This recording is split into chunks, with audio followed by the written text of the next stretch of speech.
Good. All right, folks. Welcome. Thanks for joining us.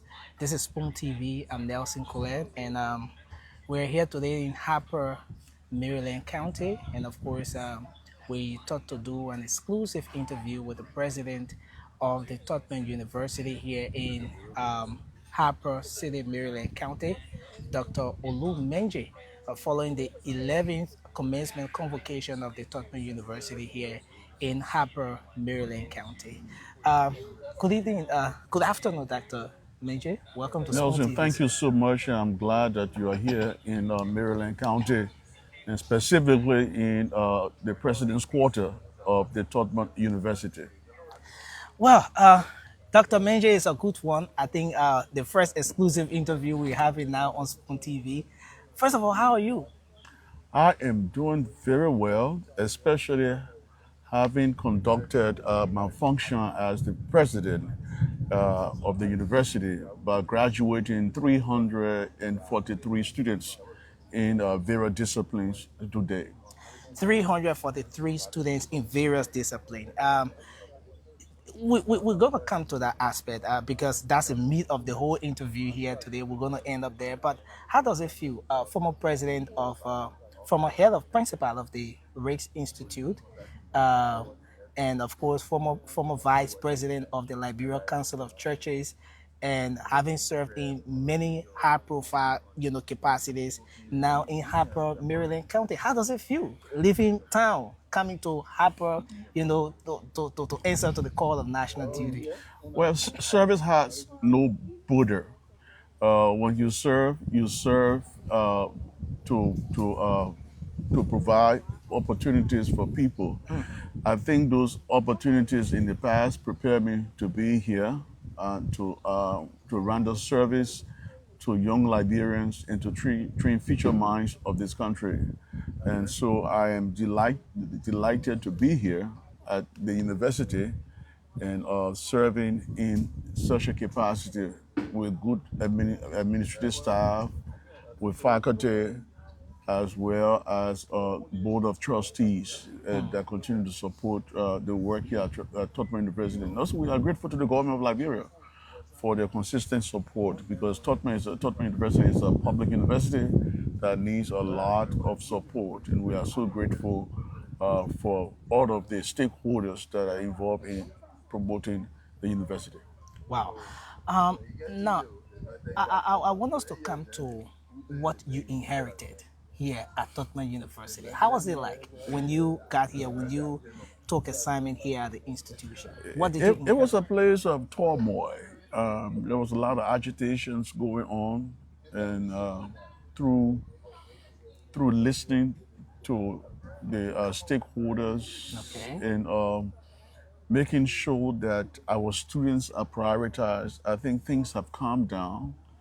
I also set up priorities that are very important here at the university. And those priorities are academic excellence, Okay. student success. Our students need to succeed. And then we need to be a different school, a brand prestige. And Wow. also, if you go around this campus, you hear about Purple Cow. Okay. And that is my marketing strategy that we have to be a different institution here at the university. And also entrepreneurial enterprise, that we should not be mere consumers, but we should be creators as well. Let's talk about the graduation exercise today. Graduating over 300 students at the Tubman University. I understand this is a first graduation since you took over here. Uh, I mean, how do you see this? This is my first graduation as the full-fledged president. The last graduation I was in store at that time. Okay. This is my first graduation. I like the organization. My staff put in a lot of work in organizing the graduation, and we are so glad that 343 students were vetted after they have completed their requirements to have received degrees on today. And we are so delightful, and we're looking for more improved graduation as we move forward because life is about improvement. Now, most times when a huge number of graduates are pulled out, the next thing most people will talk about is employment. How prepared are those graduates to fit in the job market? How does their respective degrees earned, their disciplines match the demand in the job market and all of that. I mean, given the number of students you put out, the different areas, do you see a match between what you prepare them for today, comparing that to what the demand is on the job market? Admittedly, when I became president of this university, I tried to engage the question: Do we are we producing students for the job market? So there has been, in my opinion, as an educator for more than 25 years, there have been a divide between education and labor. Okay. And so, through our curriculum revision, we are Okay. trying to address that. And it's a process because we have to produce students who are prepared for the job market. And unfortunately, it's not, I mean, it's a process. And we are doing a curriculum revision as I speak Okay. here at Tubman University to address that matter. And I have a strong academic team that are engaged in addressing the job market. I think it's an excellent question that you just posted because there's a divide between education and labor. It's not even unique to Tubman University, but it's something that is mutual in our country. And Tubman University will face on tackle that situation. You had a lot of guests coming to grace the occasion today, from the Inspector General of the Liberia National Police, who served as the guest speaker, to the president of the AMU University, Dr. Akhtar, and also you had guests from a university in Ivory Coast. You want to tell us what trickled, especially inviting guests from our neighboring country, from university in Ivory Coast, for example, to come and Well, grace this I occasion. think I should take advantage of my proximity. Okay. We are close to the Ivory Coast, and the University of Saint Petro is Okay. a major university. And I want to, my main goal here at Tottenham is that in the next 3 years, that 50% of our students should have some kind of international exposure, Okay. and also we should take French seriously as we train students here. So our engagement and education collaboration is to move in a direction. International mindedness is Okay. important for our education provision here under our leadership. And also, Colonel Gregory Coleman, who was awarded a degree today, honorary castle, Hemu letter. It was an example to our young people how you can come from humble beginnings and serve in the public spheres. And IG Coleman is a true example of public servant. And I'm grateful that he will accept our offer to come here and speak. He spoke very well, and I mean gracefully, and we are so glad that he's in Harper. A lot of public officials may not come to Harper, as you know the road is challenging, and also Dr. Atta, who is running the largest growing private growing university in the country. And I'm so grateful that he would accept our invitation to come and serve. You spoke of plans to expose the Tubman University. I heard you at some point mention the some of the students leaving from here, possibly to. Well, my track record is not hidden. At Rick's, I was there 16 years, and 10 of the 16 years, I was able to send over 30 students abroad to study, and most of them are doing very well. And why not implementing that initiative here at Tubman University? This is a great place of great potential, and we want to expose our university to the world. And so internationalization is important for me here at Tubman University, that we will expose our community so that improvement can be exercised here at Tubman University. As we draw down this exclusive interview, as an educator, someone who have been in the sector for years, from Rick's Institute um, to now the Tubman University, what's your perspective when it comes to the educational sector of the country in terms of what the challenges are, what needs to be done to make it better than what it is, if not to put it on par with other countries that are maybe ahead of us? I think we cannot build on incompetency. Our primary education initiative need to be stronger. We need to invest in that because when you have a solid foundation, then you can build up. And Okay. so I know I met with the Minister of Education, Dr. Jasut Jala, and she's working on that. Okay. And we are so grateful for that initiative. And we hope that they will continue to move in that direction to improve our primary education. Wow. Um, it's been a great interview, a great interaction. Anything you want to say just before we Yeah, I let want to you? thank you. I think this is my first time being on Spoon TV, and I follow you all, and I want to thank you again for just braving the storm to come with. To Harper to provide us coverage here at Tubman University. Again, your participation in the graduation exercise is our dream of expansion. And so we want to thank you again for just coming and covering our graduation. And congratulations to the graduates and to Colemon for his conferment of degree, honorary causa, Doctor of Humane Letters.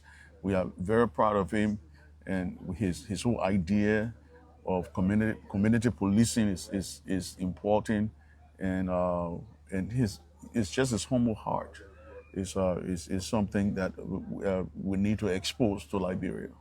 If you were to recommend one thing that, just finally from my end, if you were to recommend one thing you think um, needs to be addressed, maybe the government will have to do to get Tubman University at least a step further, what would that be? We are looking for financial help. We need more help financially for Okay. the university. I mean, being in the southeastern region is we are isolated from Monrovia, and there are a lot of laws that is against us as it relates to purchasing and so forth. And financial capability will be something that we can that would be very helpful to us. Yeah, at Tottenham, and more so training of our students to come back and serve. As of foreign nationals who are staff lecturers here at the university. Yes, yes, yeah. We are pushing this university to become a global institution. And we are not shy away from competence. As long as you are qualified, you want to serve here, and we will invite you to serve. So we are very, very optimistic of the future here at Tottenham. Well, thanks a lot, Dr. Menjay, Thank for you so talking to much, Spoon TV. Nelson. I really appreciate you coming here on our campus, and specifically in at For the Tufts first University. time. Yes, yeah, Really and counting. congratulations. And you should tell me thank you for coming. Thanks a lot, All sir. right, thank you, sir. Okay, sir. All right. All right. So, sorry. Okay. Well, yeah, folks, we just spoke with the president. That's the president of the Tubman University. Yes, sir. We here. Yo, thank you. Dr. Menjay, he's been talking to us on what some of the challenges are. He's been talking to us about some of the issues with respect to what needs to be done to get the institution on path. And of course, at this point, we will like to, any moment from now, see if we can have the Inspector General of the Liberia National Police, Colonel Gregory who served as a guest of honor here today, the guest speaker. So we'll talk to him briefly as well. So let's make some adjustment a little bit as we try to, yeah, as we try to see if we can, as we try to see if we can speak with, as we try to see,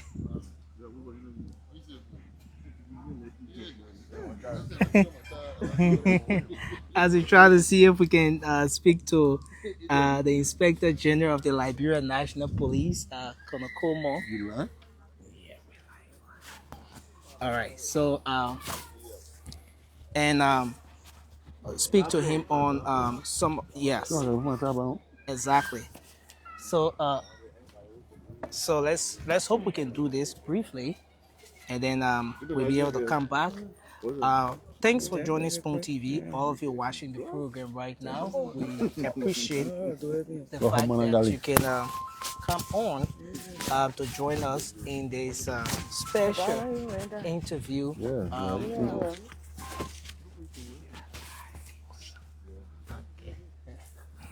All right, so let's hope we can. Okay, so maybe we can just do this one. Okay, so Yes, you're full of yeah, trouble. so we had to we had to okay, yeah, so I think we can make the adjustment. Yeah. So again, folks, thanks for being here with us. I We want to appreciate the Inspector General of the Liberia National Police uh, for accepting to have this brief interview with us. We thought to speak with him briefly because he served as the guest of honor today, um, the guest speaker of this very important program, the 11th commencement convocation. Uh, Dr. Como, welcome, sir. Thank you, Nelson. Thank you ever so much. Wow. It's good to have you on this interview. I want us to start the conversation by you telling us your experience, with your experience to the Southeast Maryland County. We're going to go toward your message today, serving as guest speaker, you know, and all of that. But your experience. So the first thing coming on this side, I was really worried about the challenges on the road, and I prepared myself Okay. to be able to get through all of the hurdles. But as we kept coming, I was looking for the challenging areas until I got here. Wow. So it was way better than the last time I was ever on it. And I think I was a little over prepared for the challenge that I thought we would have had on the road. So I want to say thanks to all of those who are supporting the initiative of trying to keep it pliable. I think they are making some great impact, and it's my hope that it gets better so that we can be able to respond adequately in time of a need, because that's one of the major issues. Sometimes there's something ongoing on this end, and we cannot get officers here on time. So I was happy to see how it is, and I hope it gets better, that we can respond in real time. Before coming to the activity today, yesterday you had an engagement with some citizens of the county and some of the stakeholders as well in Plebo, to be precise, on the whole issue of law enforcement, the need for them to get involved, and talking about the security of the region as well. You want to tell us what maybe sparked that engagement? Well, every time we have the people that we serve, uh, coming all the way out here in the southeast, I have to use the one stone to kill multiple birds. Okay. So I've used the opportunity to have a series of engagement with the communities in Maryland, in Grand Jide, in River G as well. Our desire is to strengthen trust with the local community and help to promote the concept of safe communities.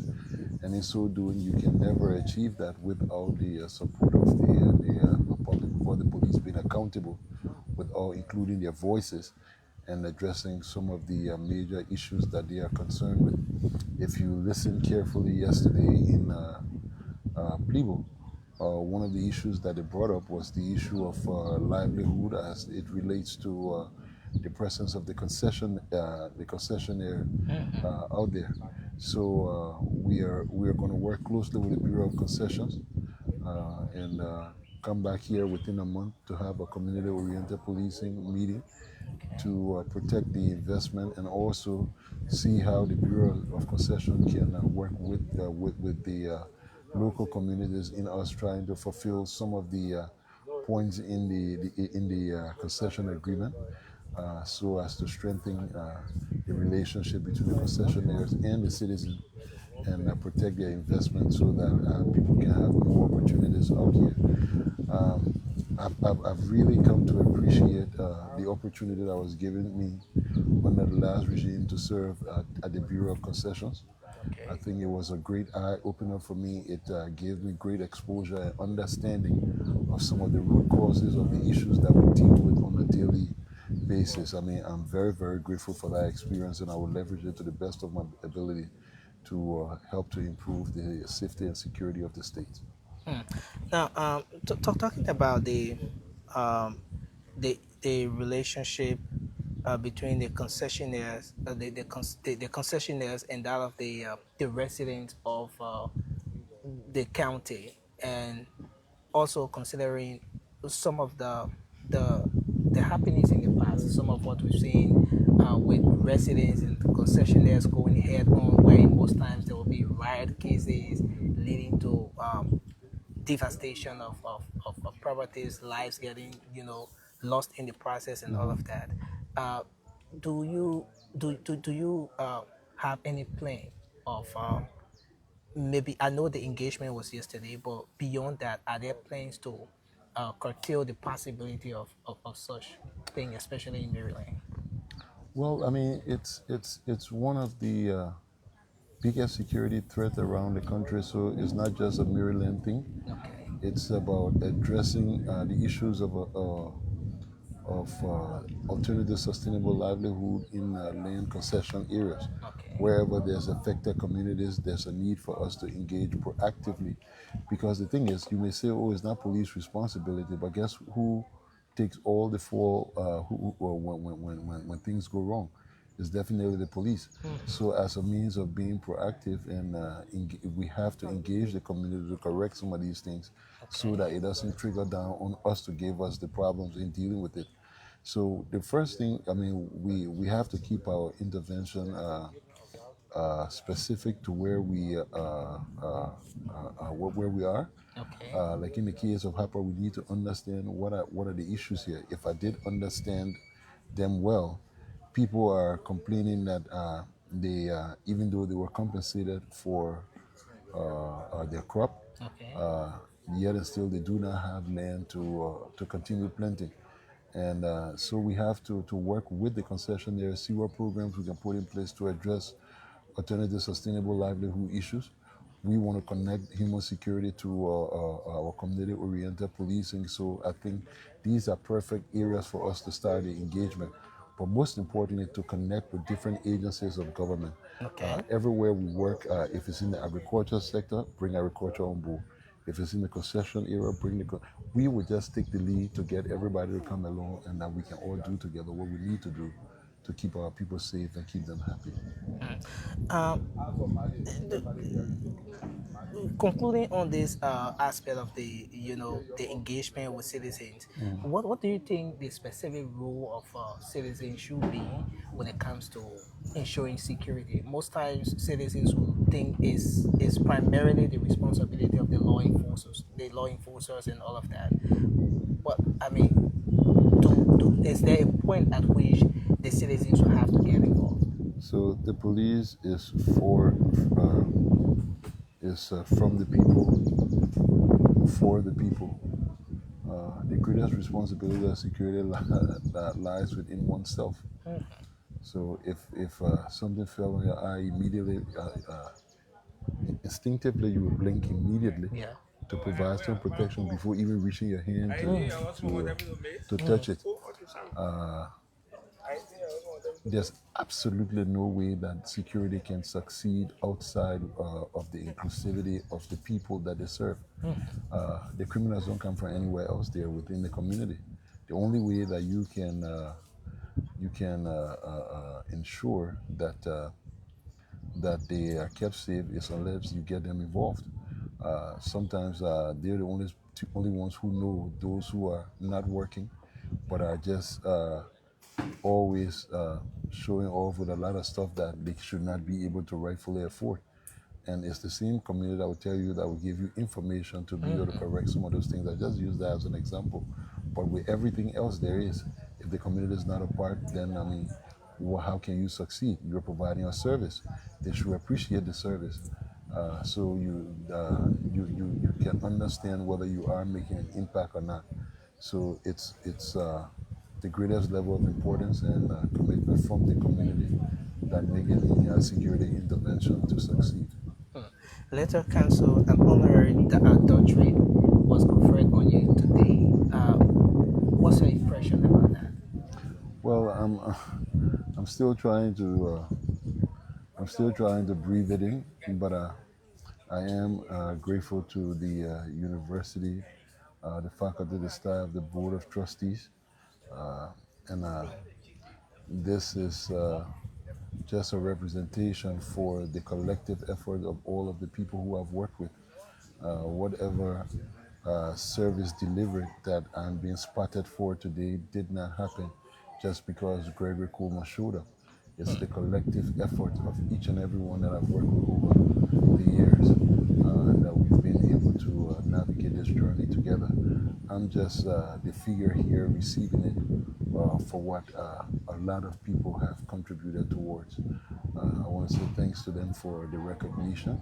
And I would say to each and every one that have provided some level of support, specifically members of the Liberia National Police, that this honor is ours and not just for Gregory Coleman. Serving as the guest speaker today, presented a keynote message to over 300 graduates of the Tubman University from different disciplines, different professional backgrounds, earning a degree. What was your major message today to those graduates? I saw at some point from the beginning of your message, you highlighted the need of for them to um, take advantage of the little beginning, not overlook the little beginning, and gratitude, for where they are and all of that. But what's a major message today to those graduates? Well, I came forth to inspire them and to encourage them that they were entering into a world of great uncertainties, Okay. and that engaging it, you must come forth ready to make a difference and not just wanting to be mediocre. Uh, I was encouraging them, pushing them forward to serve diligently in order to be served, and to just understand that their contributions, I mean, to those who have supported them and to the place that have provided the education, that they should never forget that beyond serve from and know that you're entering into a space that requires a lot, and your contribution is could be meaningful and wholeheartedly needed in order to move the country forward. So that was my challenge to them, and just share my own experience that uh, yes, I mean, you can be good at what you do, you can be spotted, but without hard work and dedication, you ain't gonna go nowhere. So I was encouraging them to continue to work diligently in whichever area they find themselves and serve with distinction. That's, I think, basically that was the main point of my message today. Well, anything you'd like to say in closing just before we leave you? Well, first of all, I would like to say thanks to you, Nelson, for always being a pillar of support in getting the right information out there, and to your management and staff as well for always making available to support us whenever we call. We remain committed and dedicated to the advancement of the rule of law, to improving safety and security in Liberia. We are aware that we find ourselves in challenging times that due to a lot of issues, the political instability over the years, the lack of basic social services that the nation has been termed as very unsafe. But I would like to remind people that we are already addressing those issues of concern, and it is not as unsafe as it is being stated. We're committed to ensuring that we promote safety and security in the local communities and the Republic at large. Thank you. And just before we let you go. Sorry. One thing one question Liberians, especially in the diaspora, will always ask, especially when they want to come to Liberia or they want to visit after being away for a very long time, is Liberia safe? Can we can we say to the hundreds of people even watching us across the world that Liberia is safe, that anybody can feel safe to come to Liberia, whether to invest, to visit, or just any purpose? Like many other places, Liberia has got its own share of issues of concern. But there's not an intentional, organized criminal network that will threaten the safety of people visiting Liberia. So, I mean, in comparison to other places around the world, I would say Liberia is quite safe for anyone to definitely visit. Okay. Okay. Thank you very much for talking to us, IG. We Thank you. appreciate you for granting this special Thank interview, you. sir. Thank you. Thank you, Nelson. And permit me to congratulate you again on the honorary doctorate today from the Tubman University. Thank you. Thank you ever so much. Yes, sir. Maybe you just want to remove your. You, so, Nelson, you. well, again, folks, we want to say thanks to everyone for being here with us today. Thanks for watching this special interview. We've been in a conversation with the Inspector General of Liberia National Police, Colonel Gregory and Colemon, and of course, we were also in a brief conversation with the President of the Tubman University, Dr. Olu Menjay, and we've been talking to them on variety of issues in the region, from the activity today, the 11th commencement convocation of the Tubman University, and a lot that's been happening across the region. My name is Nelson Colette. Thanks to the team behind cameras. Of course, I got here and I was able to get a group of gentlemen who have been very receptive, and they've been providing some support as well. I want to say thanks to all of you for watching. Till we come your way again. Thanks for watching Spoon TV and have a good day.